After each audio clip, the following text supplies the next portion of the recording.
LG हमसे डरता है, पुलिस को आगे करता है। एलजी हमसे डरता है, पुलिस को आगे करता है। एलजी हमसे डरता है, पुलिस को आगे करता है। Justice we want, justice we want, justice we want, justice we want, justice we want, justice we want, justice we want, justice we want, justice we want, justice we want, justice we want, justice we want, justice we want, justice we want. Jammu Kashmir में हक मांगना क्या गुनाह है? जम्मू कश्मीर में इंसाफ मांगना क्या जुर्म है?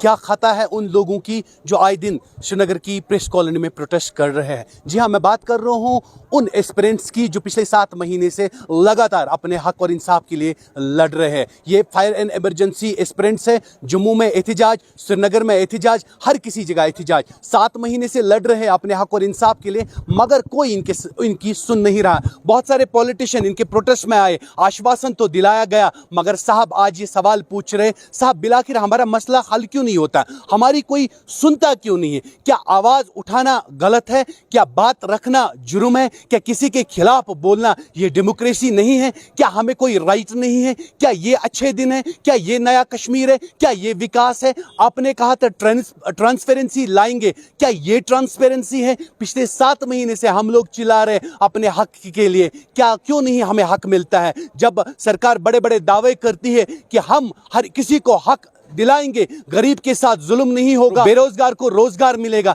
मगर साहब हम तो पिछले कई महीनों से लड़ रहे अपने हक और इंसाफ के लिए। आप लोग क्यों नहीं सुन रहे? ये वो नौजवान है जो इस कौम का मुस्तकबिल हो सकता है। ये वो नौजवान है जो गरीब फैमिलियों से आया है, जिन्होंने मेहनत मशक्कत करके इनके वालिदीन ने इनको इस मकाम पे लाया है। मगर आज बदकिस्मती और इबरत का आलम यह है कि श्रीनगर की सड़कों पे इस कड़ाकी हुई धूप में इनको अपने इंसाफ के लिए प्रोटेस्ट करना पड़ता है। श्रीनगर की सड़कों पे इनको अपने हक और इंसाफ के लिए लड़ना पड़ता है। अपना हक बुलवाने के लिए इनको आवाज उठानी पड़ती है। क्या ये इंसाफ है? क्या ये अच्छे दिन है? अरे यार क्या मैं बता दूं सर, क्या ये बीजेपी क्या है ना, ये खोखले दावा करे, ये nothing else. They are playing, I mean to say they are playing just as a politics, और कुछ नहीं।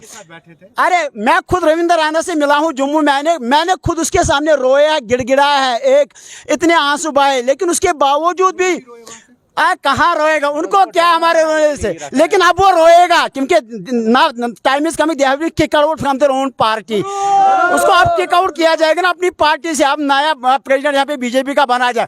अगर काश उस वक्त भाजपा की उस प्रेसिडेंट ने हमारी गवाह सुनी होती, आज भाजपा के प्रेसिडेंट को ये नौबत नहीं आती। इसलिए मैं कहना चाहता हूँ, मुअद्दिबाना गुजारिश करते हैं एलजी साहब से,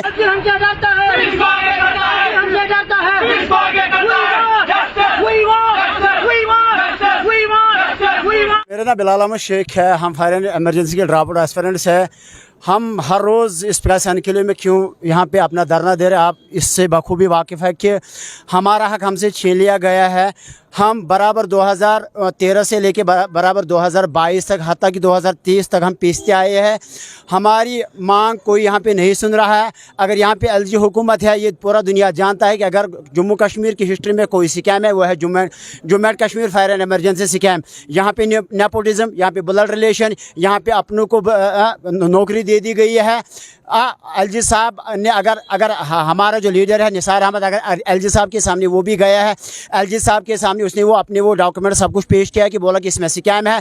एलजी साहब खुद एक्सेप्ट कर रहा है कि मेरे संज्ञान में ये पहली बार आया है। तो आफ्टर दैट एलजी साहब ने इसके ऊपर एक कमेटी गठन की है जिसका हेड है आर.के. गोयल साहब। उस कमेटी को 1 महीने का टाइम दे दिया गया है रिपोर्ट को सबमिट किया। लेकिन बदकिस्मती से कहना पड़ता है कि हमने जम्मू में भी दर्शन किया और यहाँ भी हम धरने किया है, लेकिन यहाँ पे कोई सुनने वाला ही नहीं है। अगर हम प्रेस एनक्लेव में आते हैं तो हमारे ऊपर लाठीचार्ज किया जाता है। ये तो हमारा फंडामेंटल राइट है।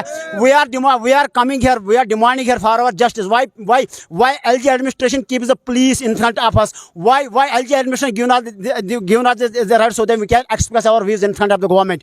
अब मुझे बता दीजिए ना, अगर हम आपकी वसादत से अपनी डिमांड LG तक पहुंचाना चाहते हैं तो मुझे बता दीजिए ना। हम यहाँ पे प्रोटेस्ट करने आते हैं, अपनी डिमांड लेके आते हैं, अपना हक लेके आते हैं। हम किसी से भीख मत मांगते हैं ना, हम अपना हक मांगते हैं। बिकॉज यही कहते हैं ना कि डेमोक्रेसी में रूल ऑफ द लॉ है, everyone is equal in the eyes of law.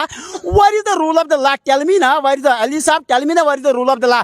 आप ही लोगों को बड़े बड़े भाषण देते हो, यहाँ पे विकास है, यहाँ पे वो किया जाएगा, ये किया जाएगा। अरे पहले तो ग्राउंड रियलिटी तो देखो ना, जम्मू कश्मीर की हालत क्या है।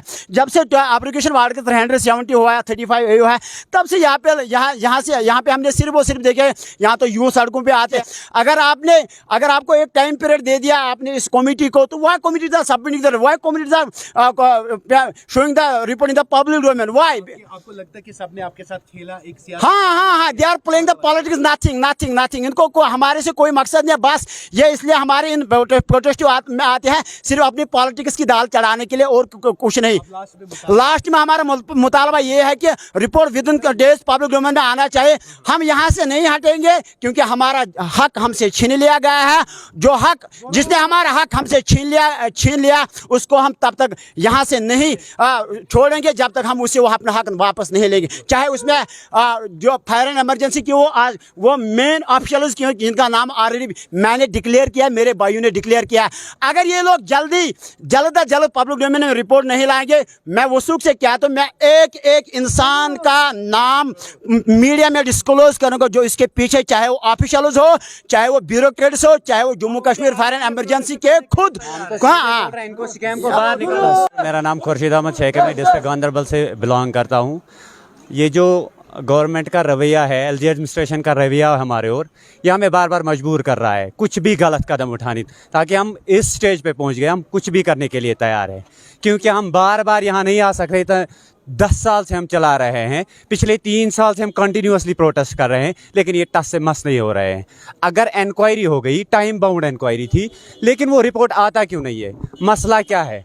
ये अगर इनको हमने सारे एविडेंसेस दे दिए, ये चाहते क्या है? अगर हमने इनको आई विटनेस दे दिया, ये उसको अगर ये सब कुछ कर सकते हैं, एक मामूली सी बात पे एक बंदे को पीएसए दे सकते हैं।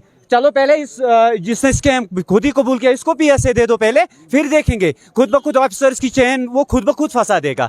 इनको अब दिक्कत क्या हो रही है? इनको अपने बंदे, बीजेपी के बंदे फंस रहे हैं इसमें, बीजेपी के खास बंदे फंस रहे हैं इसमें। एडमिनिस्ट्रेशन में जो हायर लेवल पे काम कर रहे हैं, अथॉरिटीज़ के बंदे इसमें इन्वॉल्व हैं।